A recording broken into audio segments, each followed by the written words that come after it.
Hello, my name's Olurotimi Osha. I like talking about American presidents, and I've been talking about the forceful extradition of the president of Venezuela, Nicolas Maduro. That happened just about 2 days ago. Today is January the 5th, 2026, and we're already seeing a lot of action, needless action in the world, in global affairs. Um, so I've done a video in which I explained um, why the actions of President Trump, with respect to his role as commander in chief of the U.S. Armed Forces, U.S. military, and his responsibility to the legislative authority of Congress uh, is not illegal. Now, because yes, there have been, social media is agog, the news, global leaders, everybody, again, everyone's clutching their pearls, and everyone's questioning the legality. Indeed, of course, it's illegal with respect to Venezuela's laws. I don't know Venezuela's laws, but I'm sure it violates their laws for a foreign body, for a foreign entity, foreign military force, any military force to just come and capture their president in hand and abduct him, kidnap him to go and face charges, in a foreign territory. That's illegal for us in America, right?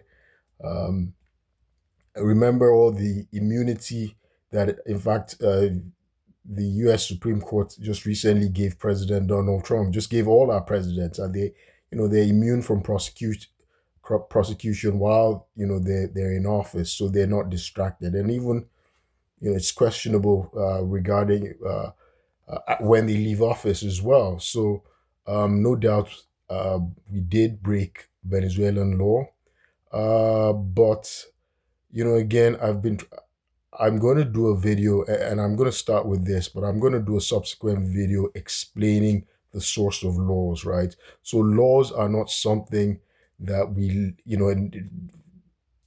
that we uh we adopt because they've been divinely provided for us all, even though I'm sure there's a lot of literature and there are a lot of demagogues who've said that, in fact, our Declaration of Independence says it, right? Talks about, nature's laws and, and things like that.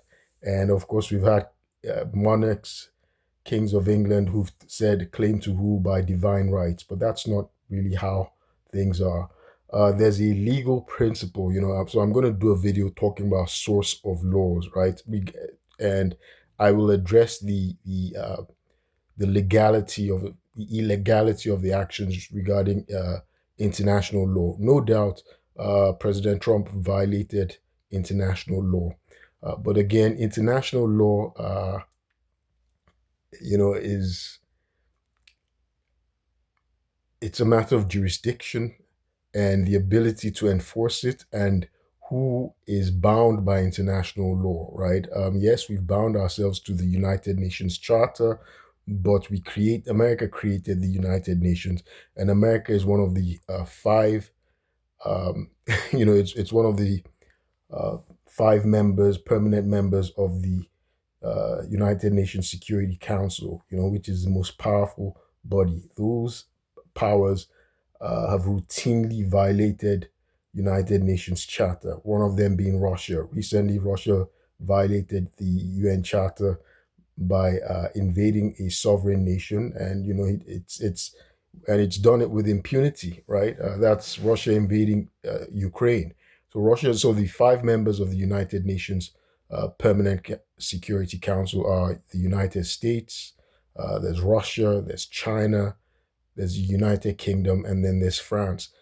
All of these powers, at one time or the other, since the founding of the United Nations, have violated, the rights of other sovereigns, right?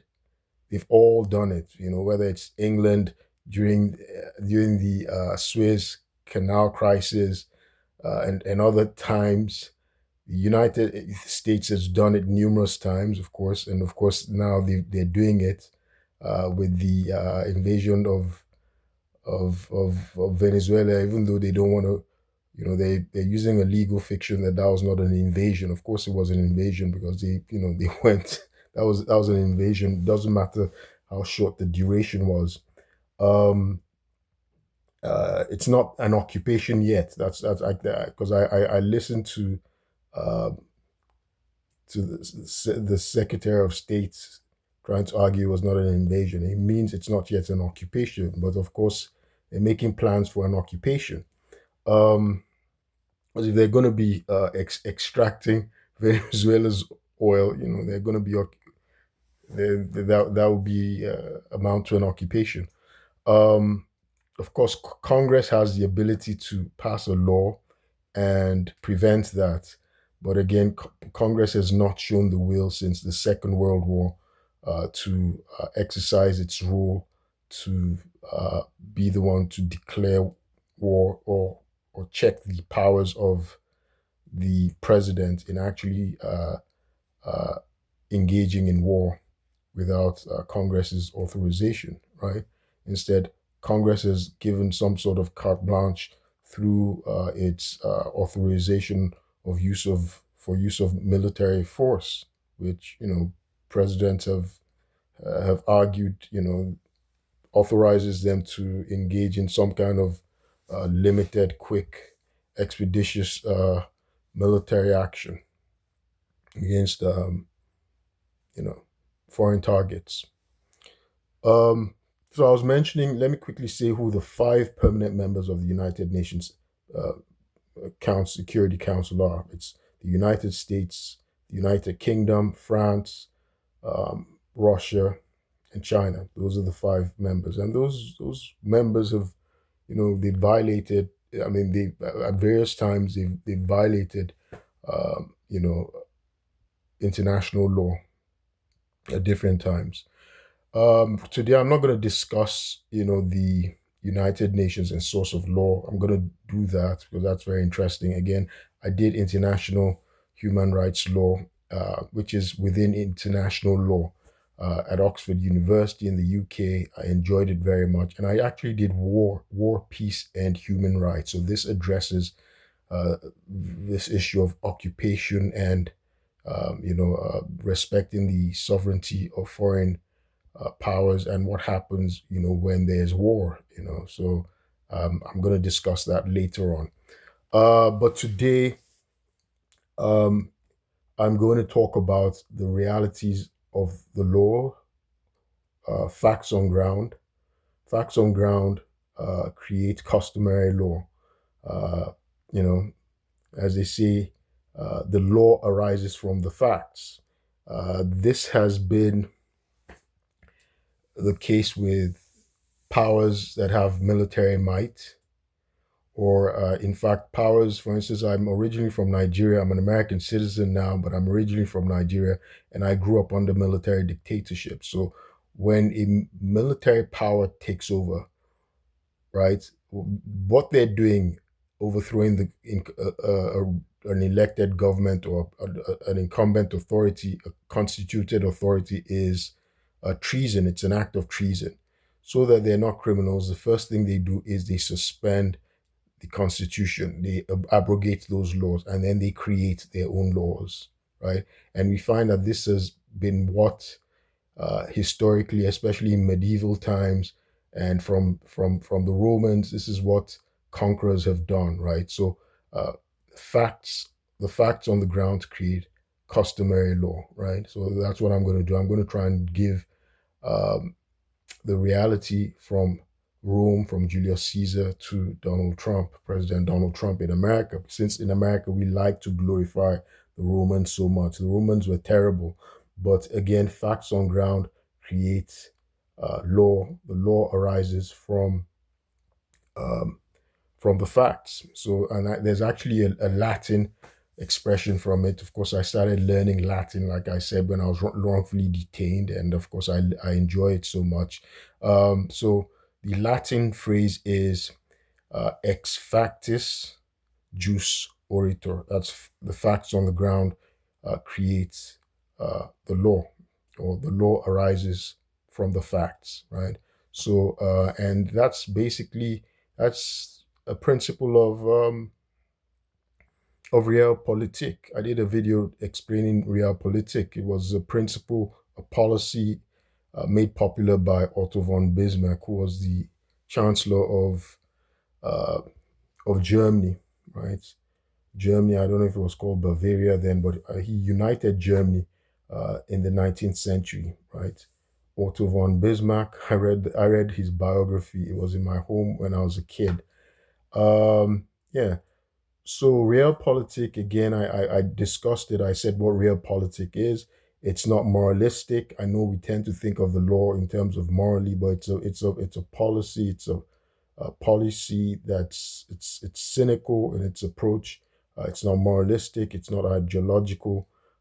It is sort of like an ends justifies the means, and it's a power. A power is just taking policy and actions that advances solely to advance its national interest, right? And that's what realpolitik is, and that's sort of what Donald Trump or this administration is trying to do, right? So, and it's it was the principle in Europe prior to that. So that was pre the United Nations, pre the two world wars that uh, uh, in which Europe and the world realized that we needed that the powers, nations around the world needed to be treated with more respect, dignity, and to prevent these global wars, right? So, yeah, yeah. Now, again, talking about the source of law, right? There was a time, I've done videos in which I talked about how, um, from the time of William the Conqueror, or even prior to him, right? From the time of Charlemagne, who was king of the Franks, and he was, around the ninth century, and he was crowned by the Pope, right? Was it Pope Leo the Third or the Sixth? One of those Leos. Of He was crowned as the Holy Roman Emperor, right? And so those European kings since then assumed divine rights, and I mentioned how um, the divine rights, that since it was the Pope that was crowning them, and the Pope was supposed to be the representative of God on earth, the vicar of Christ, their basis was they would be able to find it in the Bible to back it up, like the scripture. They used the Vulgate at that time prior to the creation and translation of the King James Bible, right?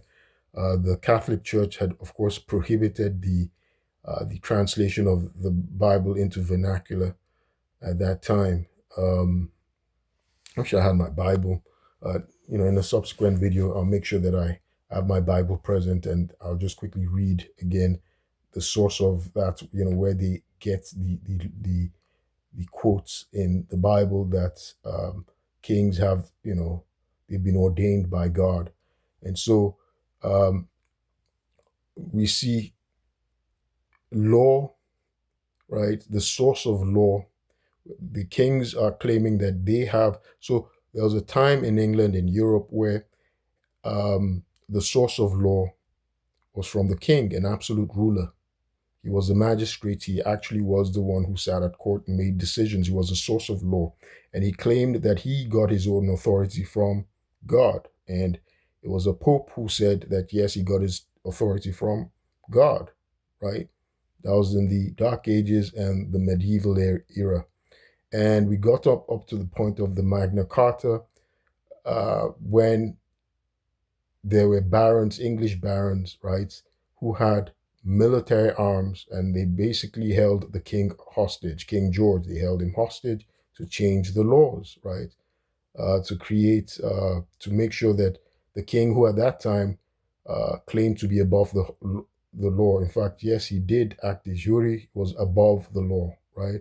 The king was not subject to the laws, but from the Magna Carta, the barons who had were military leaders, right? The nobles, the barons, English barons, they were military leaders, and they held the king hostage, saying, well, they sat him down that he has to sign the Magna Carta and be subject to the law, the rule of law. Nobody's above the law, including the king. And of course, that provided habeas corpus and other things. But I'm focusing on the law right now. The who obeys the law, who does the law apply to? So the Magna Carta tried to establish that. Prior to the Magna Carta in England, kings were assumed leaders, heads of states were assumed to be above the law because they created the law, so they were not subjected to it. But the Magna Carta said no, they're under the law, they're not above the law. And even though that was the case in 1215, they were going back and forth. Other uh, rulers, when they came to power, who were more powerful, they would do away with the Magna Carta, and the barons would rebel again, trying to enforce the Magna Carta. And this went back and forth up until King Charles the First, right, in England. And of course, um, the commoners were getting more powerful in England at that time. It was made of, they were not nobled, they were not the ennobled class, they were not members of the aristocracy. And so they already had the House of Commons and House of Lords, and they tried to force King Charles I to accept the 19 propositions to basically change the law, right? So you see, we're still talking about the law, the issue of legality. They tried to get him to change the law and accept the 19 propositions that would limit the powers of the king. And Charles I was adamant. He refused to budge. He refused to compromise, and he said, I'm going to say he said that he was on we are. He called himself, because then the kings of England called themselves we back then, right? We, they didn't, they saw themselves as one person, right? So they called themselves we. And so he said, we are unwilling to change the laws of England. The Latin is nolumus legis Angliae mutari, right? So that was King Charles I. He goes, we are unwilling to change the laws of England. Nolumus legis Angliae mutari, right? And of course, that led to civil war. This was in 1642. It led to civil war. And eventually, he was defeated by the parliamentarians, and of course, which was predominated by uh, dominated by the Puritans. And Oliver Cromwell was their leader, and they held the sham court with the uh, Lord President of the High Court, John Bradshaw, and they convicted um, King Charles I of treason, of high treason, and of course being a murderer and all these things. And they beheaded him, they executed him, and they held his head out up high for the people to see, that because to dispel the myths they had about the kings, the monarchs, because they said the monarchs had blue blood and all that. So they basically humiliated the king. They beheaded him, chopped off his head, and they had Oliver Cromwell well as Lord Protector. Ironically, he's the only commoner, the first commoner to rule England, right? So he was the first commoner. They offered him title of king. He was king uh, in all but name only. He chose to use Lord Protector, even though he was really worse than a king, a military dictator, and all that. He was an absolutist ruler. England called itself a republic at that time. So you can see who creates the law. In order to be able to try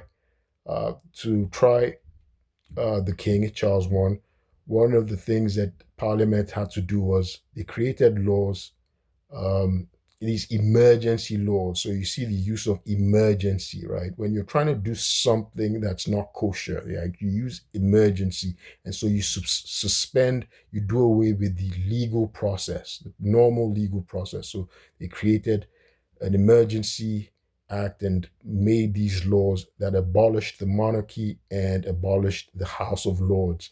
So the decision to try the king was held by the House of Commons, and it was the House of Commons that carried it on. In fact, they removed some people from Parliament because some people were not going to go away with, were not going to go ahead with trying and committing regicide. So uh, I think it was a rump parliament that remained at that time. So they had a reduced parliament. They basically decimated their parliament, purged the parliament. So you see, the issue of legality, who the source of the law is very important. The source of the law, and then the principle of, the principle that normally that the world of powers that have seized power, right? An entity that has seized power, the principle they follow is ex factis jus auditor. That means uh, laws arise from the facts, or the facts on the ground create customary law, right?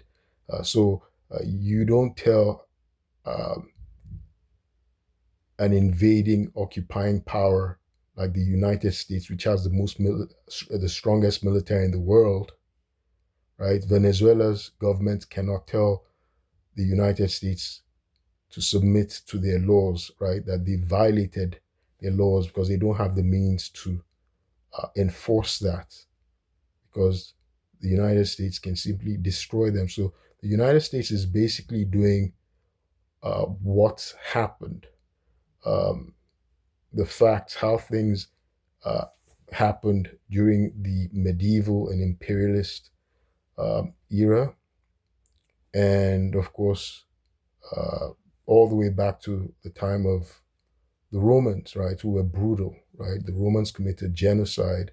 They did all sorts of terrible things. So I'm going to quickly go back to the Roman Empire now, since, of course, we like the Roman Empire so much. America modeled a lot of things after the Romans. In fact, we have a Senate. We took it from the Romans. They had a Senate, right? And even the powers of our president is, modeled after the consul and the emperor Augustus, and things like that. So we have an energetic and dynamic president that, our Congress is scared of checking, right? Our Congress is not showing the will to check our president, even though they have the power to do so. So that's a challenge.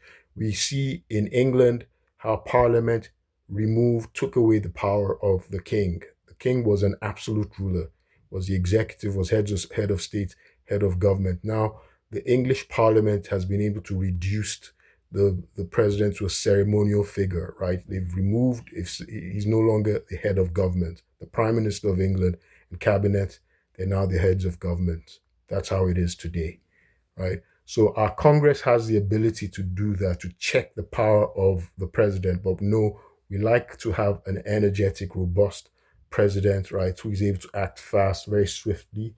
Um, and there are reasons that we have that. So many times in our history, that energetic power that Congress is very reluctant to rein in, they've actually tended to break our laws. In fact, some of our best presidents have done it. They've violated the law, right? They've ignored Congress, right, and broken the law. So they're saying Trump hasn't quite done it. He hasn't.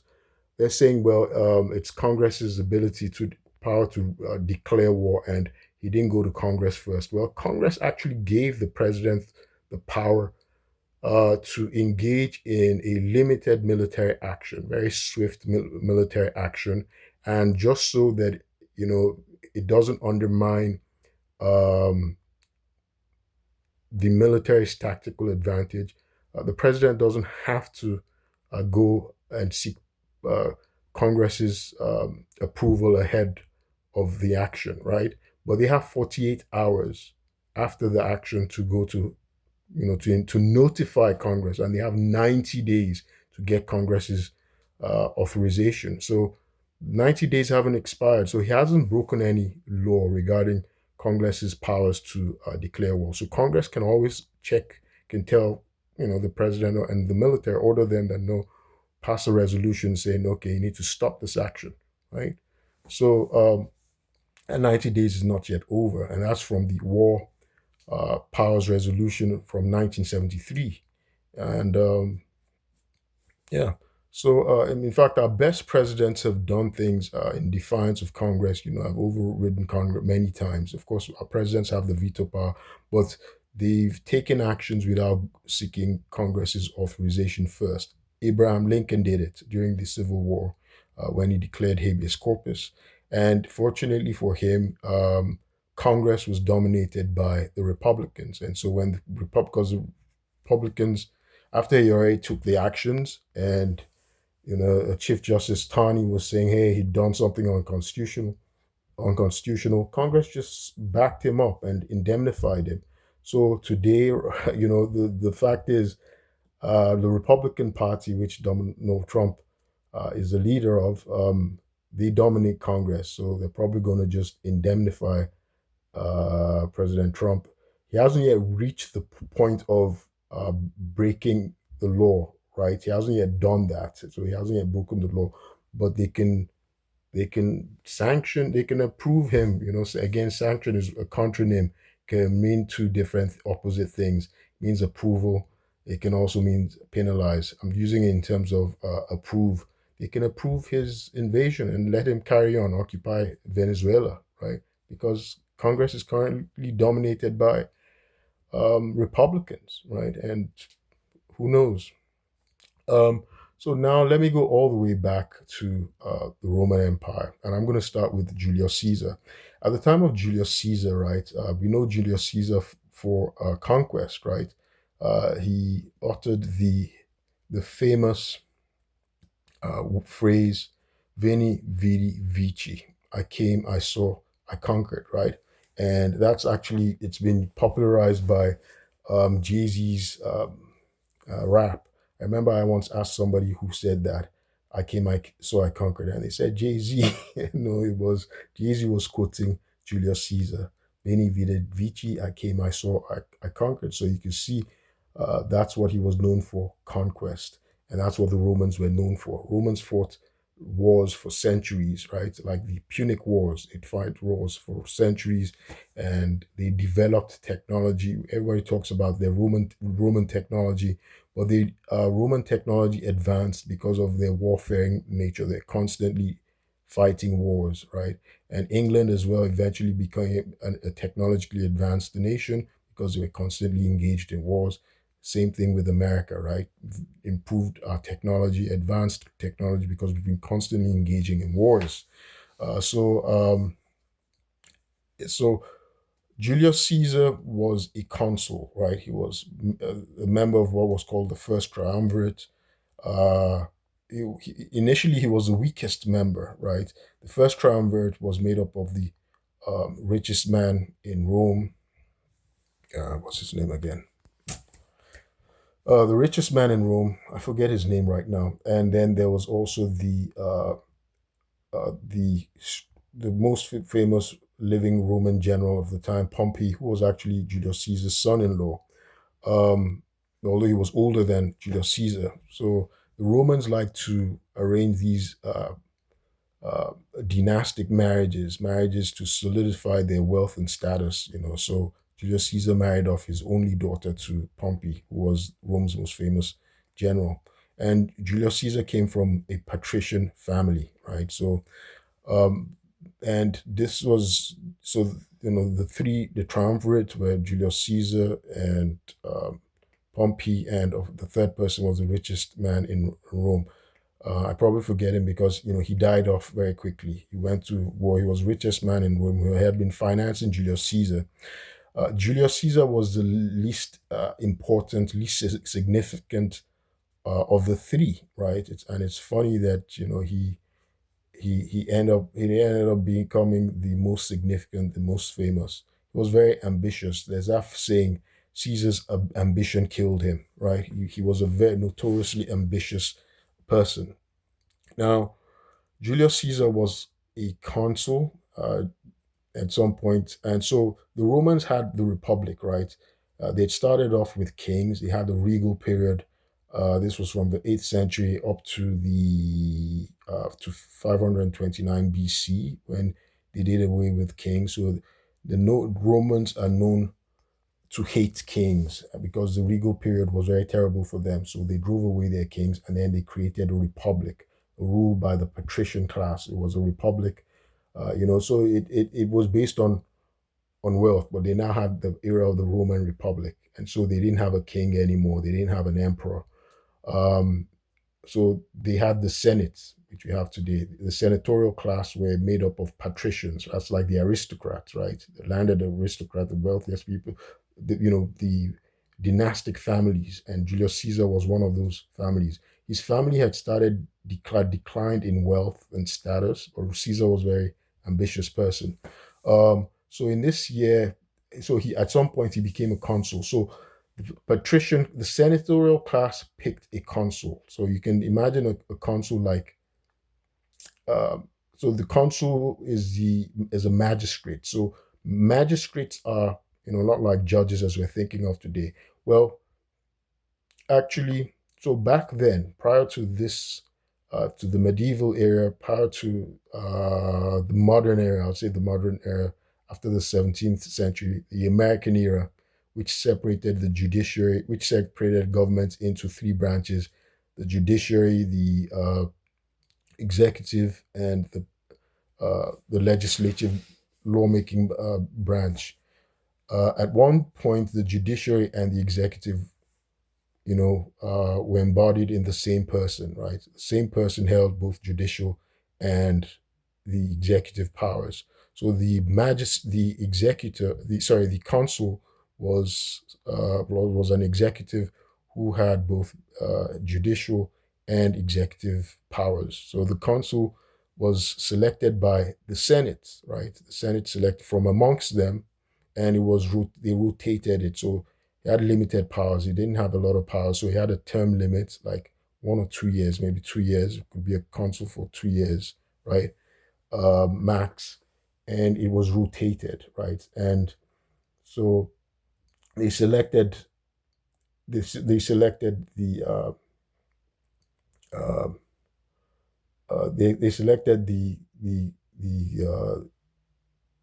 the consul, and that's the Senate selected the consul from amongst them, and a an assembly votes just to rubber stamp the selection. An assembly, so the consul wasn't really voted for. It was really handpicked and approved by the Senate, and there's this assembly, body of assembly that votes, just does a ceremonial voting to just rubber stamp the selection of the senatorial class of who the consul was. So Caesar had been chosen as consul. The consul also has um, commanding powers, right? Gets to command an army, right? So the Rome didn't have a standing army at the time, so they get to command an army and lead an expedition, right?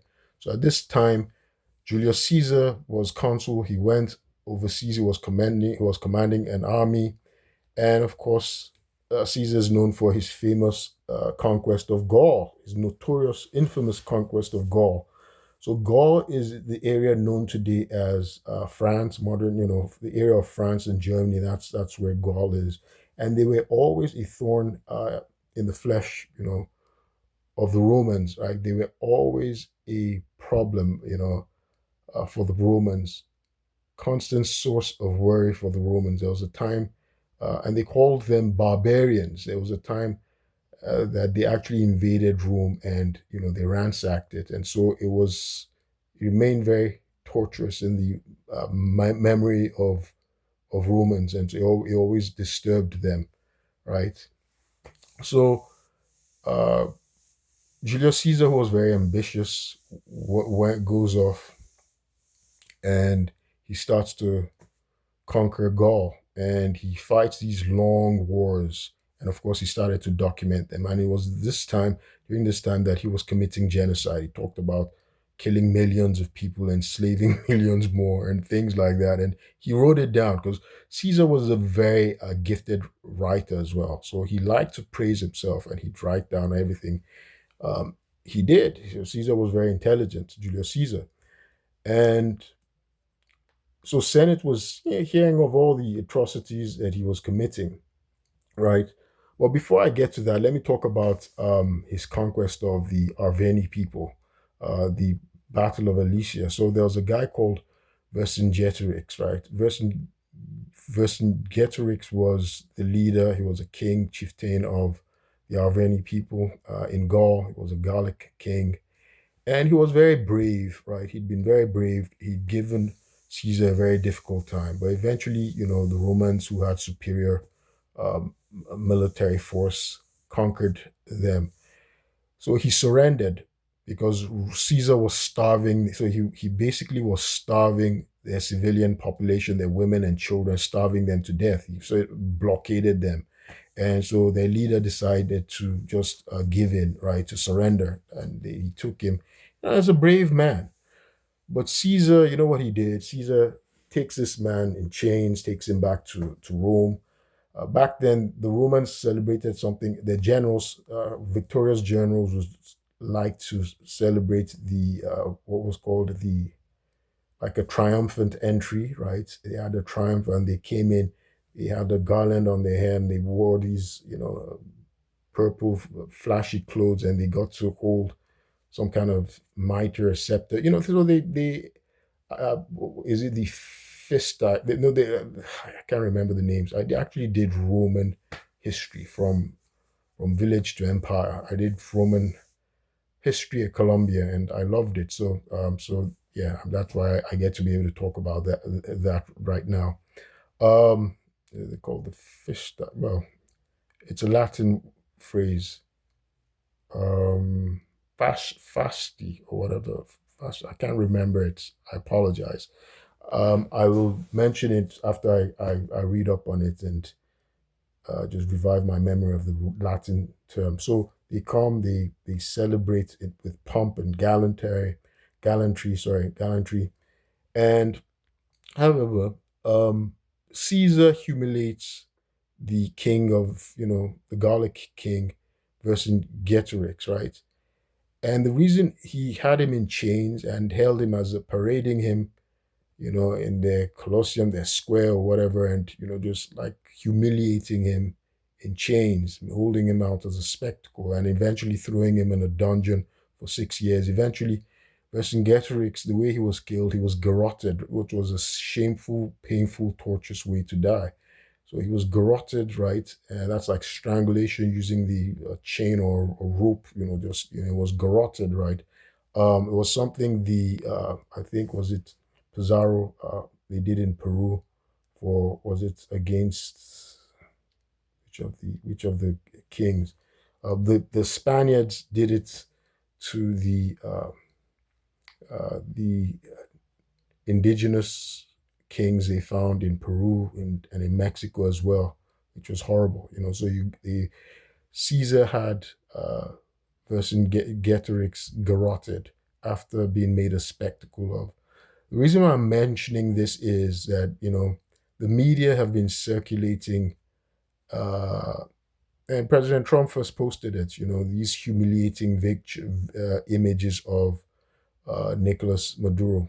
No matter how terrible Nicolas Maduro was, we should always see the humanity in people, right? And we shouldn't be the sort of people that dehumanize fellow human beings, right? When you dehumanize any human being, you're saying that, the value of a human being, uh, is not worthy, right? It's not worth much. You're making them like an animal. You're diminishing human beings and giving them the status of just mere animals, right? Just like the Nazis did. You see how the Nazis dehumanized their victims, dehumanized Jews in the Holocaust. So anybody who dehumanizes human beings and parades them and makes a spectacle and mockery, gloating over the misfortune of any victim, any member of humanity, it's terrible. It makes that person, makes people monstrous. And we're not monsters, right? So we shouldn't engage in these acts, right, in which we dehumanize other people. It doesn't matter if Nicolas Maduro dehumanized people. we're still a civilized nation. We have the rule of law. If he's going to go to trial, then let him go to trial, right? Let him be able to go retain his dignity. We don't take away, because one's a captive, it shouldn't take away his dignity, right? We remember even Nelson Mandela, who became president of South Africa after 27 years in prison. You know, he still came out and became president. So you never know. Let him have his day in court. That's Nicolas Maduro. We don't have bills of attainder, right?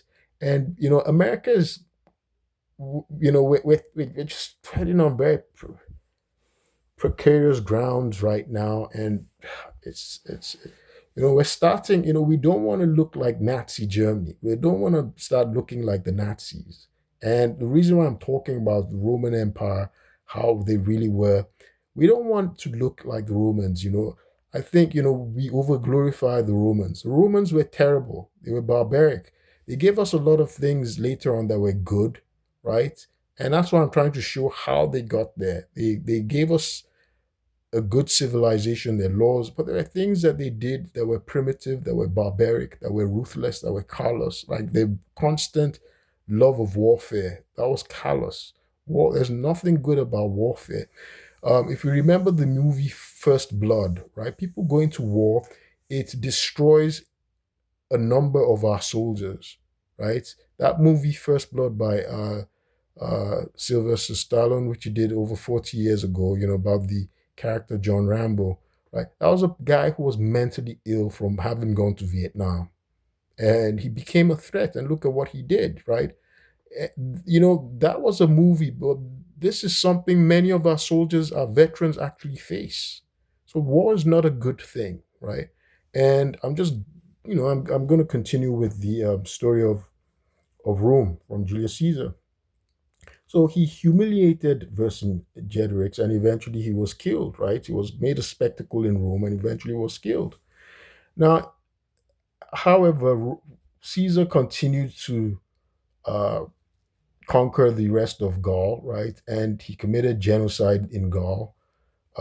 He enslaved the Gallic people, and you know he committed a lot of atrocities that even the Senate was now astonished, right, by what his prosecution of the war. Right? Look, he was doing horrible things, right? And Caesar was just doing this to acquire wealth. So back then, you know, the person, the entity, the power that conquers a people, they take over the resources of the people. They enslaved them. So the Romans enslaved people. We don't talk about this. Romans had slaves. They enslaved a lot of people. Now normally something that they did, like anybody could be a Roman. So you see Italians today, they joke because they're mixed of all sorts of people. So the Romans created allies of the elite, the aristocrats of their conquests, right? They could make them Romans, right? If they would embrace Roman law and all that, make them Roman citizens. Anybody can be a Roman citizen, right? So this was eventually what happened in Rome. Um, but the rest of Senate was now horrified by what Julius Caesar was doing in Gaul, right? And so they ordered him to come back, and they wanted to prosecute him. And so Caesar knew that was what was going to happen, right? That if he went back, so they asked him to relinquish his command, right? To give up his command of his soldiers, and they asked him to come back to Rome because they wanted to prosecute him, and so they would have executed him. They would have killed him. So he refused, and instead decided to go and march on Rome. He didn't want to be executed, right?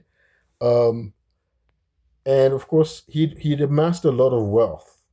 So he was very strategic. He was shrewd. He had amassed a lot of wealth. Remember, I'd mentioned in an earlier video how the Romans conquered Dacia. Dacia was an area in Europe that was rich in gold, right? Very rich in gold. Dacia today is modern. Dacia is modern Romania. So the Romans took over Dacia and took over all their gold and everything in Spain, So that's what they did back then. And that's sort of what we see the president America is trying to do with Venezuela, right? Going back, taking us back to the Roman era, the era of conquest, right? Imperialism, right? Um, so the Romans took over all the gold in Dacia, and Caesar had all this wealth, and he had the military backing him, and he decided he was not going to give up his arms, his command, or surrender to the Senate to stand trial. He refused to, and so he marched onto Rome, and that's why the famous phrase "crossing of the Rubicon," and when Caesar said the die is cast, because back then um, generals, commanders were not allowed to march into Rome with their soldiers, with the military force, right? They were not allowed to do that because that was like you're declaring war on the Republic, and so this Caesar decided to do that, and of course, Pompey, the Senate, they fled. Senators fled, and so there was a civil war. Eventually, Caesar won. Pompey was killed, and Caesar became dictator of Rome. That was the end of the Roman Republic. He made himself dictator for life. Something that Caesar did, though, Caesar, we saw how he humiliated and disgraced uh, the king of the people he'd conquered instead of showing him regard. Uh, Astonishingly, though, when Caesar defeated his opposition, right, the Pompey's faction in Rome, he decided not to execute those who surrendered and decided to align with him. He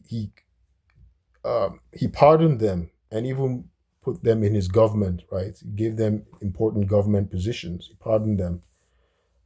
Caesar had popular appeal. So he was a patrician, but he was smart. He was a leader of what was called the populares, right? Um, he and Pompey, whom he defeated, supported the had supported the patricians, right? And so Caesar understood. He distributed money, wealth to the masses. He catered to their needs, right? He showed, he considered their interest, and so they liked him. So of course, since Caesar pardoned his enemies, he decided to put them in government, and they were close to him. And one of them was Brutus, right? And Brutus's mother, by the way, so Brutus was 15 years younger than Caesar. There used to be this speculation that was Brutus really Caesar's son, because Brutus's mother was one of Caesar's lovers. Caesar had many lovers. He had interesting, not just females were his lovers, apparently, but Caesar had, was notorious as a womanizer, right? Um, so Caesar had pardoned Brutus and given him an important position, but of course, others, including Cato, they started plotting against Caesar because he had just overthrown the Republic. He was a dictator, and they saw him as a tyrant. So they plotted, and of course, they stabbed him in the Senate. Interestingly, it is said that Brutus stabbed him in the groin, gave him the last stab in the groin. So was it over 20, over 26, or over 30? So many people stabbed him, senators. He received so many stab wounds, right? And Brutus stabbed him in the groin, and he famously said, "Et tu, Brute," that's in "you too, Brutus." Some say he said, "and you too, son." And so some people speculate that was Brutus really his son. So that was the end of Julius Caesar on the Ides of March, right? It was at 44 BC, and so he was killed. They say Caesar's ambition killed him. So he hadn't made himself an emperor. Interestingly, though, Caesar now had so much wealth from his conquests, and he did something that was significant, and that was what led to the creation of the Roman Empire, as we know it. Otherwise, the Republic, the Empire would have ceased, right? So it was a republic. They were a republic, and Caesar overthrew them and became a dictator, right? And he made himself dictator for life. But back then, he came from a patrician family, so he had a lot of wealth. He had amassed a lot of wealth from his conquests. That was a reason why he wanted to prosecute those wars, because they would seize other people lands, wealth, their resources, their gold. He seized a lot of things and he became wealthy. All this stuff that he seized, the wealth, when he died, he had named, prior to that, he had made a will. So Romans would make wills back then. So he made a will and he named someone significant, because Caesar didn't have any kids anymore. His only daughter had died during, I think, during childbirth, and she died. She was a daughter of Pompey. She was a wife of Pompey, and she died while trying to have a child, and the child died as well. So Caesar had no heirs. Caesar had a child with Cleopatra, interestingly, who was killed by the heir of Caesar. So Caesar made his great nephew, his sister's grandson. His name was Octavian. Caesar made him his heir, and which was rather surprising because he was just 19 years old. Nobody knew him. He had no military experience, but Caesar had spotted the talent of the boy. Right? People had thought maybe he would make Mark Antony, who was also his relative, was a distant cousin, who was a relative of Julius Caesar's. Expected maybe he would have made Mark Antony his heir, but he didn't. He made the guy who was weak, who appeared weak, very sickly. That's Octavian, his heir, which would be very significant because that 19-year-old boy was one who created the Roman Empire. He's probably the most brilliant leader the world has seen since the time of Rome. We don't know how the leaders before Rome were, but he was a very shrewd, intelligent person. I don't think we have enough things to study him like they study Napoleon and other people. But Augustus, he gave himself, so the Senate gave him a name, Augustus, revered one. It's interesting, during his lifetime, after he, was triumphant and had completely defeated all his enemies and assumed power, the Senate gave him the name Augustus, but he did something. He changed his name to Julius Caesar's name, right? So throughout his reign, he actually used the name of Julius Caesar. We call him Augustus Caesar to distinguish him from from his great uncle Julius Caesar. So it's historians that call him Augustus Caesar. The name he used during his reign, that's Octavian. His birth name, given name was Octavian, but the name he used as ruler, emperor of Rome, he was the first emperor of Rome. He never used that title. He was a very intelligent, shrewd ruler. He never used that title. He used the title of, he used the name of Julius Caesar, right? He ruled as Julius Caesar. So it's historians who try to distinguish him from his great uncle Julius Caesar, and they use the title Augustus Caesar for him. Right? Augustus means revered one. That was what the Senate gave him, revered one. So Augustus was very shrewd. He eliminated all his enemies, including Mark Antony, and defeated Cleopatra. Cleopatra had a child for Julius Caesar. What was his name? Caesarion. But Augustus realized, not wanting to have him as a rival, right, as a rival claim to the empire, he quietly had him killed. He had as Caesar's son killed. So Augustus was ruthless. He was very shrewd, probably the greatest, most strategic. He was a genius, clearly, a strategic genius for what he did. He created a title for himself called Princeps, right? That's first citizen. He never used the title of emperor. He was the first emperor of Rome. He was very shrewd. Now, importantly, the source of power. So he arrogated all power to himself. In fact, he removed the rule of the republic was over during Augustus' time. But he created a senate that was just a figurehead, just a symbol, to make it look like the old Roman Republic still existed. And he didn't take the title of king or emperor. He was a simple man, right? He didn't go about with the pomp of Caesar. Caesar was very outlandish, very flamboyant. That's why his enemies They looked at him, they noticed him, and they decided they were going to kill him because he was making himself appear like a king, right? And they didn't, Romans hated kings. So Augustus had learned this. Augustus was very understated. He was a simple man. He lived a simple lifestyle. You would never notice him in the crowd. He was a leader of the empire. Very simple, understated person. He learned that. And so the patricians didn't feel threatened.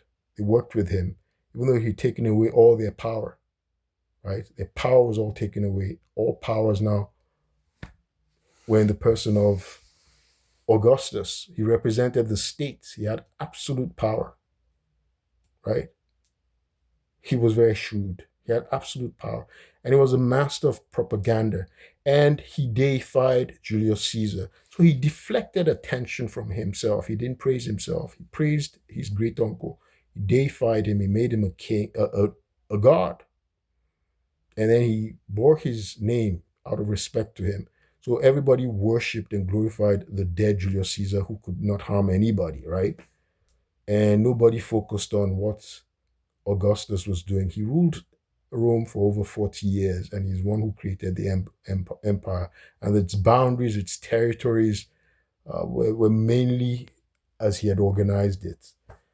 So, if you want to study a genius, a leader, you want to study Augustus Caesar, right? Octavian. There isn't a lot about him.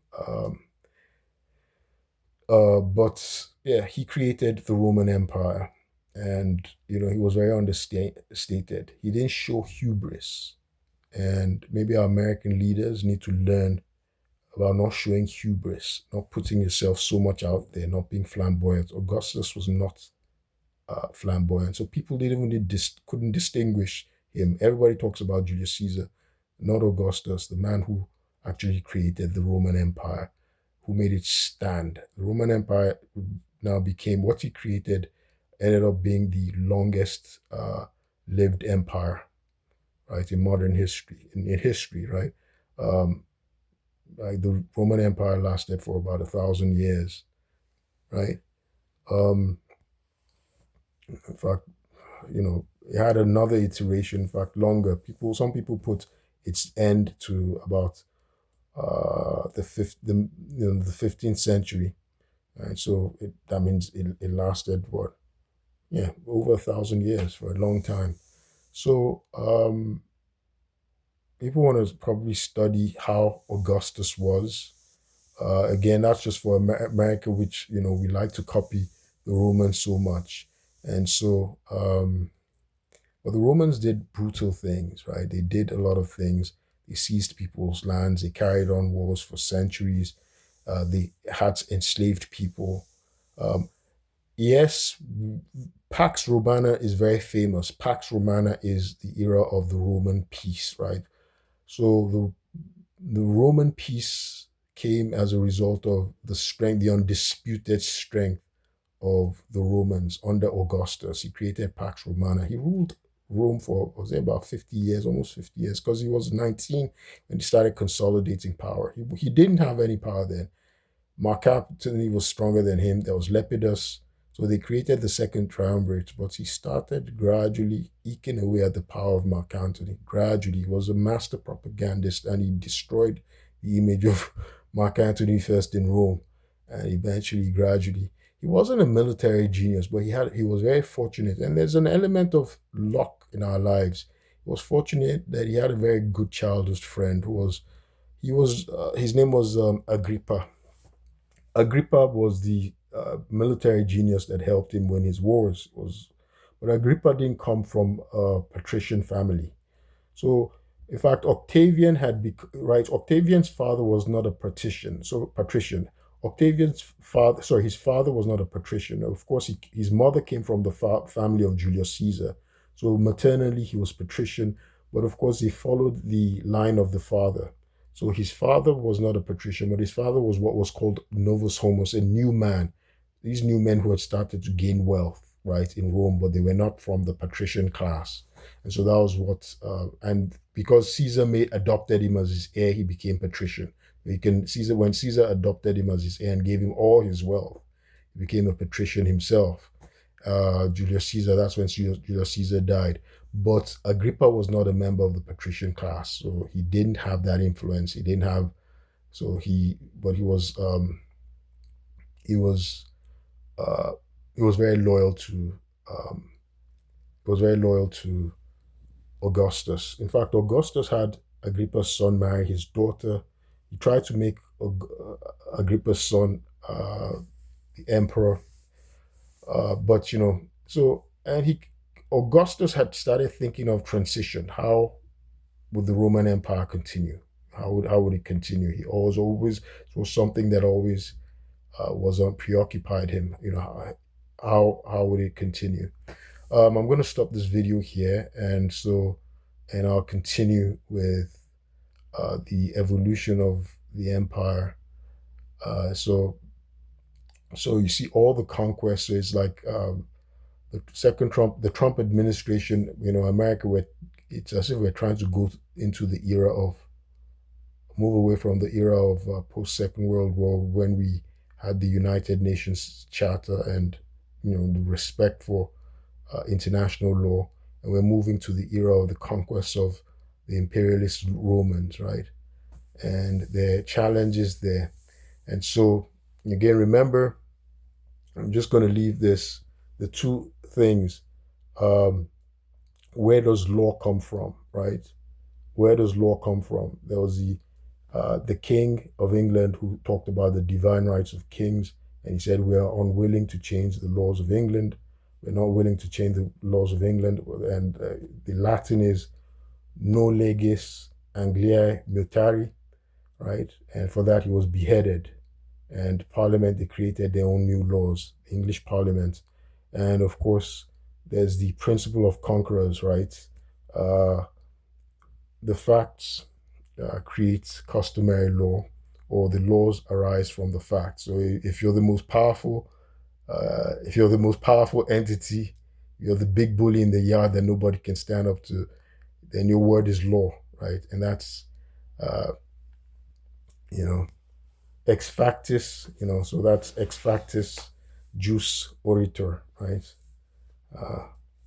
The facts on the ground create customary law, or the laws arise from the facts. My name is Olurotimi Osha. I like talking about American presidents, and I draw attention to color of law violations, pivoting on subordination of perjury and fraud on the court in Montgomery County, Maryland, where a corrupt, crooked, racist judge, James Bonifant of Montgomery County, Maryland, has violated my constitutional rights.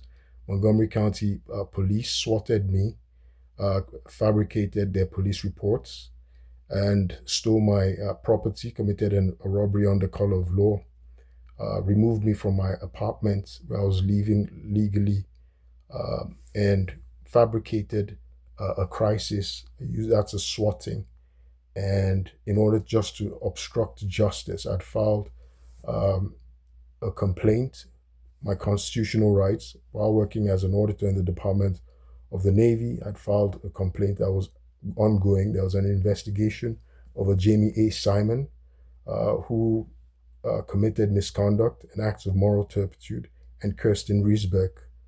They both committed acts of moral turpitude, and they're associated with Montgomery County. I was assaulted in order to cover up their misconduct, and in order to discredit me, and in order to obstruct justice. And Nathan McBride, Nathan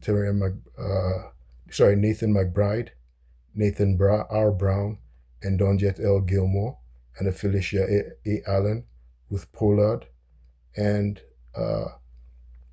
Emakita Scott. These are all involved in the conspiracy to violate my civil rights, cause me bodily injury, and falsify government records, and to commit murder. I'll keep you posted. Thank you.